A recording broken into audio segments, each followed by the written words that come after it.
today I will show how we can leverage the toolkit together with Claude to significantly accelerate the mapping process. It's required to export Quadrant policy data into external systems. I'd like to draw your attention to the fact that the policy data is represented as a single JSON object with a large number of deeply nested paths. And the property names are not always human readable or self-explanatory when implementing an integration in external systems. The most complex and time-consuming part is building the mappings. This involves identifying correspondence between source and target properties manually, line by line.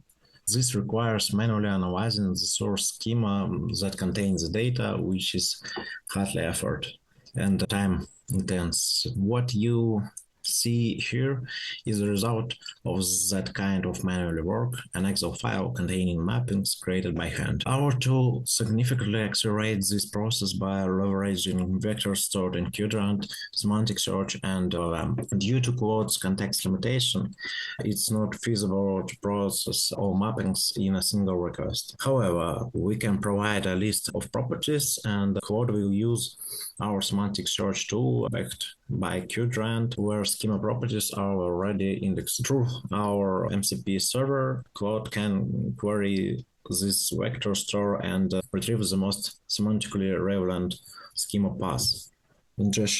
Schema ingestion input filter. And what is required for this to work? The build and service startup process is to document ingestion. So you need to place all schemas of the relevant policy into a designated folder. Inside that folder, you must first create a subfolder named after the methodology, because this is critical, because the methodology name is stored in Quadrant as a metadata field, and it allows multiple methodologies to coexist in the same vector database and is later used for filtering during semantic search. This ensures that the LLM selects mapping only within the correct methodological context. And after that, you can run the schema ingestion by a special command. And once ingestion completes, and assuming Quadrant is running, the data becomes available in the vector store. To use the mapping tool demonstrated today, the MCP server must also deploy it, of course. And in our case, the data is already existed and indexed, so we can proceed. Let's briefly examine how records looks in Quadrant and review a couple of key fields. First, it's a full path field. This is full dot notation path from the schema root specific property. It is the most crucial field for schema mapping because it uniquely identifies where a property resides within the Guardian policy schema hierarchy. During mapping, the worker aligns source payload path to this full path, and the path encodes complete structural context, which is a schema, which section, which workflow stage, which logical data group. Without this field, a property like value applied will be ambiguous, as it may appear in multiple sections of the schema. And the second field, it's ancestors, so you can see it here. This is the order chain of parent objects from the schema root down to the property. Each ancestor includes its own name, description, and type. This field serves two key purposes. First, semantic search context. When the MCP server constructs the document chunk used to embeddings, it includes Ancestor description. So this allows a query like monitor commission factor to match properties nested under a monitoring parent. And even if the property name itself doesn't explicitly include the word monitoring. And the second point, it's ambiguation. Properties with identical names, for example, emission factor, under both validation and monitoring section are distinguished by their ancestor chains. The mapping worker uses this hierarchical context to resolve ambiguity. And for today's use case, I will provide existed project and Claude, but let's stop here. First of all, we need add instruction, special instruction.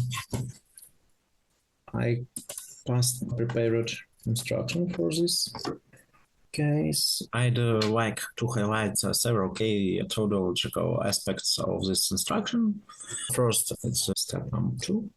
Multi-context search. This is a core requirement. Each property must be searched at least 3 times with different contextual framing. First with parent context, second with project description context, the last with monitoring report context. Why is this necessary? Guardian schemas contain overlapping structures, and properties such as GHG emissions.year may exist both of the project description schema and in the monitoring report schema, so a single search may return the first semantically similar result, which could be incorrect. The multi-context approach forces the system to gather comparative evidence across competing schema contexts before making a decision. The instruction explicitly warns that keywords like quantification, GHG emissions, and carbon stocks appear in both project description and monitoring reports. This should be treated as hints, not definitive indicators. And the second important point in this instruction is step number 4. Comparison table and uniformity. When semantic similarity scores between 2 schema contexts are close, the instruction enforces a structure decision process rather than an arbitrary selection. For example, see it here. If one schema consistently scores higher across all properties in the group, even by small margins, that consistent advantage is considered evidence. And why this matters? This prevents the LLM from making ad hoc decisions in ambitious cases. Instead, it transforms subjective judgment into semantic and auditable decision-making process where reasoning is clearly documented in the comparison table.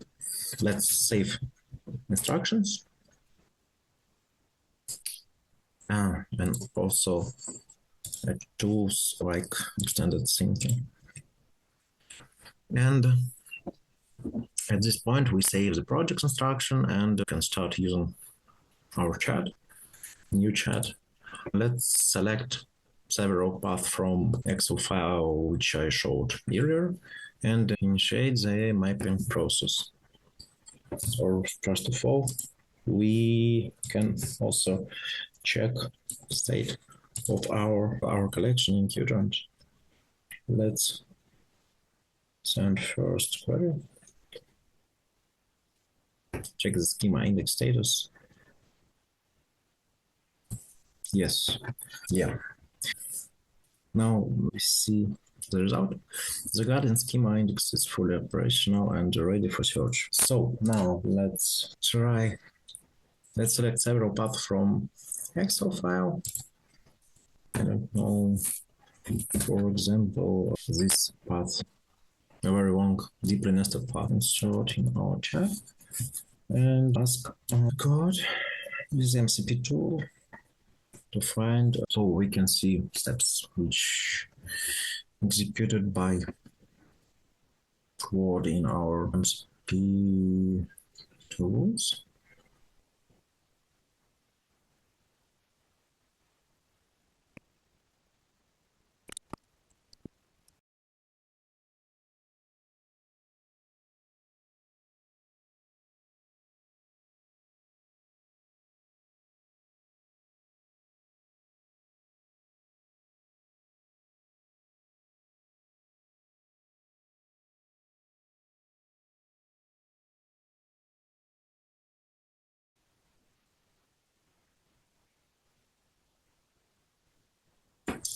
Now we can see results of each step.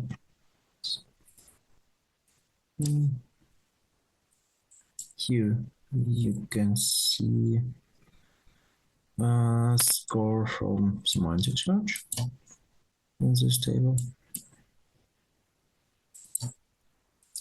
And here you can see description of candidate paths and discrimination analysis. So let's see variants and comments for results. So we can see like you see monitoring report and J7 and the end. And yep, this one of mappings which provided manually. And do the second query. Let's take group of properties with less human readable paths.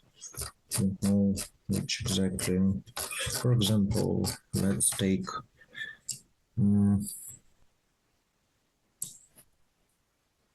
this path, and let's run the query with new properties. Yep, the results for second query and results provided in table.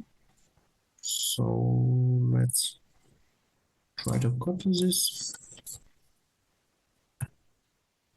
and paste in our table. Okay.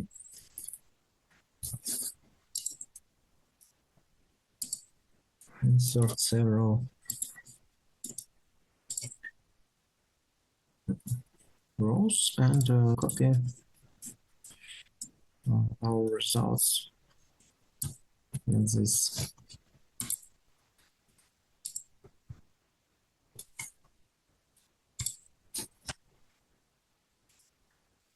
new cells. Oh, sorry, I lost symbols. You can see now. Let's compare results generated by our tool, and here we can see a good results. They are matching with manual results. So it means now that we have the mappings, we can also complete the transformation code. So it's all from my end.